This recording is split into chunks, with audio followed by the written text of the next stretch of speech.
Hello everyone, welcome to my YouTube channel. आज की class में हम करने वाले हैं डेली लेसन प्लान, जो कि 18th है मैथ्स का। सो आप देख रहे हैं राइट साइड में यहाँ पर सब्जेक्ट यानी कि मैथ्स है आपका विषय, और प्रकरण टॉपिक है सरल समीकरण।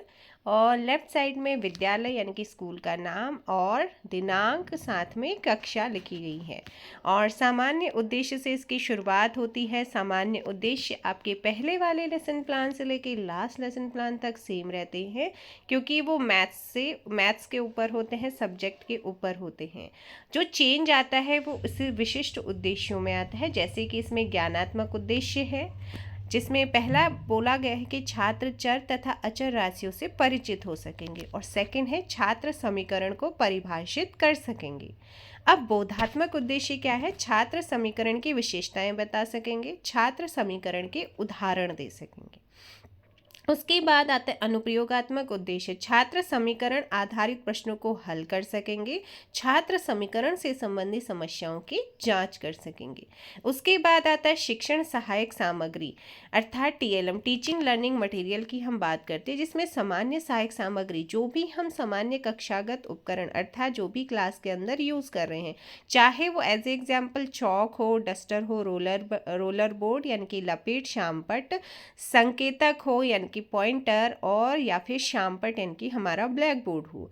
इसी के साथ साथ विशिष्ट सहायक सामग्री, जिसमें आप बच्चों को अपने टॉपिक से रिगार्डिंग जो मॉडल, जो फ्लैश कार्ड या जो भी टीएलएम आप यूज़ कर रहे हैं, चार्ट पेपर यूज़ करें, क्या यूज़ करें, उसे आप यहाँ पे लिख सकते हैं।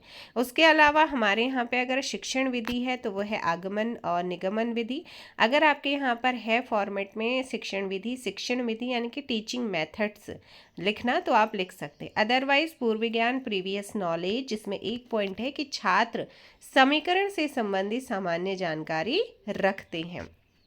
उसके बाद आता है यहाँ पर इंट्रोडक्टरी क्वेश्चंस की बारी, यानी कि इन्वायरमेंट क्रिएट करना है, तो उसके लिए हमें प्रस्तावना प्रश्न बनाने होते हैं, जिसमें आपके 5 क्वेश्चंस या मिनिमम 5 क्वेश्चन, मैक्सिमम 8 क्वेश्चन छोटे छोटे बनाने होते हैं। जिसमें फर्स्ट क्वेश्चन है अचर राशियाँ क्या होती हैं? तो अचर राशियाँ जिनका मान स्थिर रहता है, और वो क्या होती हैं?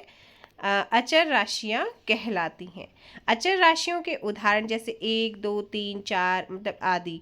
चर राशियाँ क्या होती हैं? जिन राशियों का मान बदलता रहता है ना, तो वो क्या होती हैं? अब एक्स वाई जेड etc, ये आपकी एग्जाम्पल्स हैं। 2 और x का गुणा करने पर क्या प्राप्त होगा? तो 2x प्राप्त होगा। 2x + 2 = 8 क्या है? तो एक प्रकार का ये समीकरण है ना। सरल समीकरण किसे कहते हैं? तो अब यहाँ पर आता है प्रॉब्लमेटिक क्वेश्चंस, यानी कि समस्यात्मक प्रश्न आता है। इसी को जो है आगे हमने क्योंकि हमारा टॉपिक ही यही है, तो बच्चे को जो इंट्रोडक्टरी क्वेश्चंस बनाने हैं वो हमें बेस बना करके अपने मेन टॉपिक तक लाना होता है। देन उसके बाद आता है उद्देश्य कथन। उद्देश्य कथन में है आज हम सरल समीकरण के विषय में विस्तृत अध्ययन करेंगे, या आप इसको ऐसे लिखेंगे, छात्रों आज हम सरल समीकरण के विषय में विस्तृत अध्ययन अध्यापन का कार्य करेंगे। देन उसके बाद आता है प्रस्तुतिकरण, क्योंकि स्पेस बचा हुआ था तो इन्होंने यहीं से शुरुआत करी है। तो यहाँ पर अगर प्रस्तुतिकरण प्रेजेंटेशन में फर्स्ट टीचिंग पॉइंट आता है हमारा समीकरण। समीकरण में आता है अपेक्षित व्यवहार उद्देश्य, छात्र समीकरण को परिभाषित कर सकेंगे, और जो शुरुआत होगी वो डेवलपिंग क्वेश्चन से होती है। जैसे फर्स्ट क्वेश्चन, वे राशियाँ जिनका मान बदलता रहता है क्या कहलाती है? तो दैट इज कॉल्ड चर राशियाँ। अब सेकंड इसमें बोला गया 4x + 5 = 65 क्या है? ये एक समस्यात्मक प्रश्न यहाँ पे। अब इसी को जो प्यूपिल टीचर होता है, प्यूपिल टीचर वो व्याख्या या फिर स्पष्टीकरण, कई बार लिखा जाता है, वो करेगा। तो यहाँ पर आप देख सकते हैं स्पष्टीकरण किया गया है, और साथ ही यहाँ पर इन्होंने मिनिएचर्स भी लगाए। मिनिएचर्स के लिए आप स्टिकी नोट्स यूज़ कर सकते हैं। 40, 45 या 35 के अराउंड आपको एक मिल जाता है, इसमें काफ़ी होते हैं, मतलब दोनों लेसन प्लान के लिए हो जाता है। तो अब देखिएगा आपका यहाँ पर क्या हो गया है, पूरा का पूरा कंप्लीट स्पष्टीकरण। आप नेचर्स इससे रिगार्डिंग यूज़ करेंगे। देन उसके बाद आप यहाँ पर एक पूछते हैं इवैल्यूएशन यानी कि मूल्यांकन क्वेश्चन। जैसे इन्होंने पूछा x - 5 = 9 को सामान्य कथन के रूप में लिखना है, तो ये मूल्यांकन किया आपने, जो टीचिंग पॉइंट पढ़ा है वो बच्चे को कितना समझ में, उसके लिए क्वेश्चन किया जाता है। मूल्यांकन किया जाता है। उसके बाद आता है एक समीकरण को हल करना। नेक्स्ट टीचिंग पॉइंट का एक समीकरण को हल करना। p+4 = 15 को सामान्य कथन के रूप में लिखेंगे तो कैसे लिखेंगे? p में 4 जोड़ने पर 15 प्राप्त होता है।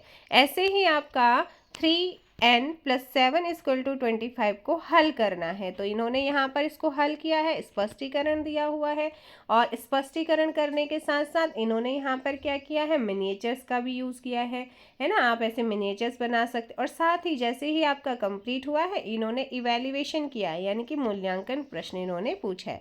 2p-1 = 23 को हल कीजिएगा। तो इस तरीके से आप भी इनको सॉल्व कर सकते हैं।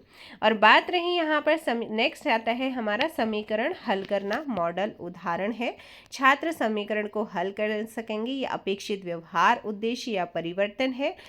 विकासात्मक से ही इसकी शुरुआत हो रही है, और प्रश्न को हल करते हुए, स्पष्टीकरण करते हुए, और यहाँ पे मिनिएचर्स का यूज़ करते हुए, और ऐसे ही फिर आपका यहाँ पर एक क्वेश्चन दे रखा है p/4 = 5 को हल करना है, यानी कि इवैल्यूएशन।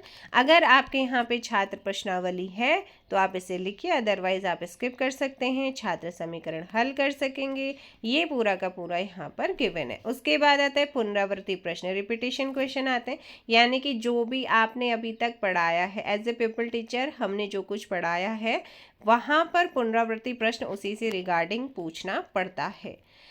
उसके बाद फिर यहाँ पर आ जाता है हमारा शामपट सारांश। शामपट सारांश में आपके तीनों टीचिंग पॉइंट्स को, वैसे समीकरण से रिगार्डिंग आप इसे भी कर सकते हैं, या फिर तीनों टीचिंग पॉइंट में से मेन चीज़ों को आप उठा सकते हैं, जिसमें दिनांक, कक्षा, विषय, प्रकरण, और प्रकरण के नीचे चाहे आप वैसे लेसन प्लान बनाए या ब्लैक बोर्ड है, या आप खुद आप जब टीचिंग करते हैं तब जो प्रकरण होता है उसमें हमेशा अंडरलाइन उसे करना ज़रूरी होता है, वरना जब एग्जामिनर चेकिंग में आता है तो मार्क्स कट कर देता है। गृह कार्य की बात करते हैं। प्रश्न 1 है, प्रश्न 2 है, जो आपने पढ़ा है उसी से रिगार्डिंग आप बच्चों को होमवर्क देंगे, गृह कार्य देंगे। उसके बाद लिखना होता है रेफरेंस, यानी कि ये आपने कहाँ से टॉपिक को उठाए। क्लास 7 की मैथ्स की एनसीईआरटी की पाठ्य पुस्तक रही है, इस चीज़ का आप लोग ध्यान रखिएगा।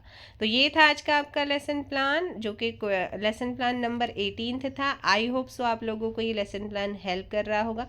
अगर आपकी, देखो हमने तो रजिस्टर में यहाँ पर अपना खुद का फॉर्मेट तैयार किया था, मतलब एक बार हमें रफली फॉर्मेट बता दिया, हमने खुद अपनी लाइनिंग खींची, सब कुछ करा। अब कई किसी कॉलेज में होता है कि ऑलरेडी फॉर्मेट बने होते हैं, फॉर्मेट सेम रहता है, बस आप वहाँ पे पॉइंट जो आपको पॉइंट बताए गए उन पॉइंट्स को आप इसमें से उठाकर वहाँ पे लिख सकते हैं, कोई इतना बड़ा इश्यूज़ नहीं है। ठीक है, तो मिलते हैं नेक्स्ट वीडियो में। Thank you so much, bye bye, take care. जय हिंद, जय भारत, जय उत्तराखंड, जय देवभूमि।